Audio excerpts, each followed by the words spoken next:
Shalom, shalom, sahabat-sahabat Heart yang diberkati Tuhan. Puji Tuhan, kita berjumpa lagi di saat ini, di pagi, di hari baru, hari pemberian Tuhan yang penuh berkat dalam kehidupan kita. Apa kabar semua hari ini? Puji Tuhan baik.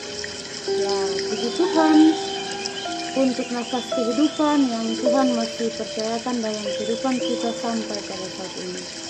Nah, sahabat-sahabat, di pagi ini kita sama-sama akan kembali membaca firman Tuhan yang merupakan makanan rohani kita untuk hari ini. Dan di hari ini kita akan membaca dari kitab Imamat pasal 9 ayatnya yang pertama sampai ayatnya yang ke-24. Untuk itu mari kita berdoa. Tuhan Bapa yang bertahta dalam kerajaan surga, kami mengucap syukur untuk hari baru, hari pemberian Tuhan yang penuh berkat dalam kehidupan kami, untuk kasih anugerah kemurahan Tuhan yang Tuhan limpahkan selalu dalam kehidupan kami sampai pada saat ini, untuk nafas kehidupan yang Tuhan masih percayakan dalam hidup dan kehidupan kami sampai pada saat ini. Di saat ini kami akan membaca firman Tuhan. Kami mohon urapi kami dengan kuasa Roh Kudus sehingga kami dapat mengerti firman yang akan kami baca.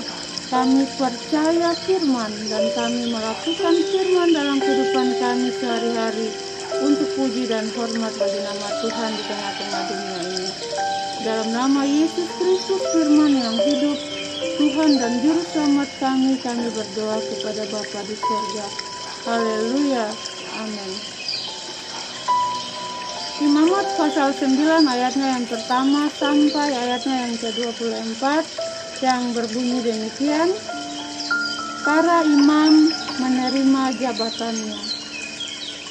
Pada hari yang ke-8 Musa memanggil Harun serta anak-anaknya dan para tua-tua Israel. Lalu berkatalah ia kepada Harun, ambillah bagimu sendiri seekor lembu muda untuk korban penghapus dosa dan seekor domba jantan untuk korban bakaran, kedua-duanya yang tidak bercela. Kemudian persembahkanlah itu di hadapan Tuhan.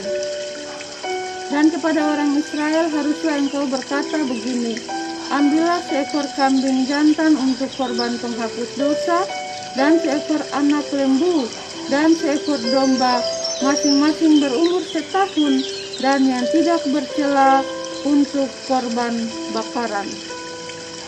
Dan lagi seekor lembu dan seekor domba jantan untuk korban keselamatan, supaya dikorbankan di hadapan Tuhan, dan korban sajian yang diolah dengan minyak, karena pada hari ini Tuhan akan menampakkan diri kepadamu. Kemudian dibawa merekalah apa yang diperintahkan Musa ke kemah pertemuan. Lalu mendekatlah segenap umat itu dan berdiri di hadapan Tuhan. Kata Musa, inilah firman yang diperintahkan Tuhan kamu perbuat, agar kemuliaan Tuhan tampak kepadamu. Kata Musa kepada Harun, datanglah mendekat kepada mezbah, olahlah korban penghapus dosa dan korban bakaranmu, dan adakanlah pendamaian bagimu sendiri dan bagi bangsa itu. Sesudah itu olahlah persembahan bangsa itu dan adakanlah pendamaian bagi mereka seperti yang diperintahkan Tuhan.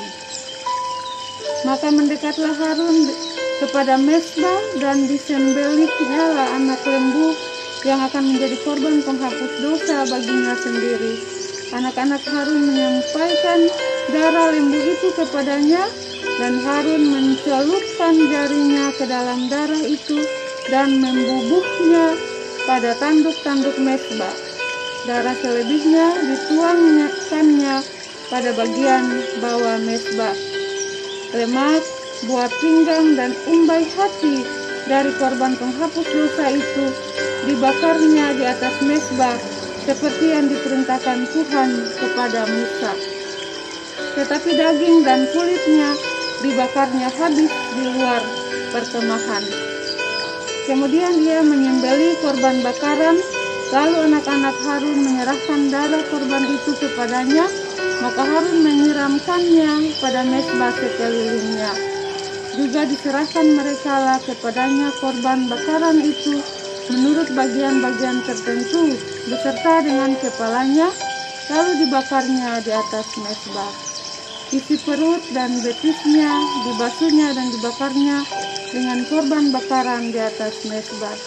Sesudah itu di bawahnya persembahan bangsa ke mezbah, diambilnya kambing jantan yang akan menjadi korban penghapus dosa yang bagi bangsa itu, lalu disembelihnya dan dipersembahkannya sebagai korban penghapus dosa seperti yang pertama. Kemudian dibawanyalah korban bakaran ke mezbah dan diolahnya sesuai dengan peraturan. Selanjutnya dibawahnyalah korban sajian dan diambilnya segenggam daripadanya, lalu dibakarnya di atas mezbah di samping korban bakaran pada waktu pagi. Ia menyembelih juga lembu dan domba jantan yang akan menjadi korban keselamatan bagi bangsa itu. Lalu anak-anak Harun menyerahkan darah korban itu kepadanya, maka Harun menyiramkannya pada mezbah sekelilingnya. Tetapi segala lemak dari lembu dan dari domba jantan itu, yakni ekor yang berlemak, lemak yang menutupi isi perut, buah pinggang dan umbai hati, segala lemak itu diletakkan mereka di atas dada kedua korban itu. Lalu Harun membakar segala lemak itu di atas mezbah. Dada dan paha kanan itu dipersembahkan Harun sebagai persembahan unjukan di hadapan Tuhan, seperti yang diperintahkan Musa. Harun mengangkat kedua tangannya atas bangsa itu, lalu memberkati mereka. Kemudian turunlah ia setelah mempersembahkan korban penghapus dosa, korban bakaran, dan korban keselamatan. Masuklah Musa dan Harun ke dalam kemah pertemuan. Setelah keluar, mereka memberkati bangsa itu. Lalu tampaklah kemuliaan Tuhan kepada segenap bangsa itu. Dan keluarlah api dari hadapan Tuhan, lalu menghanguskan korban bakaran dan segala lemak di atas mezbah. Tatkala seluruh bangsa itu melihatnya, bersorak-sorailah mereka, lalu sujud menyembah.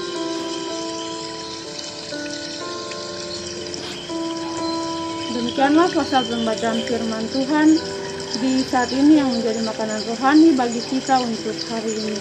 Berbahagialah kita yang mendengar firman, percaya firman, dan melakukan firman dalam kehidupan kita sehari-hari untuk puji dan hormat bagi nama Tuhan. Tuhan Yesus memberkati kita semua. Haleluya, puji Tuhan. Amin. Shalom.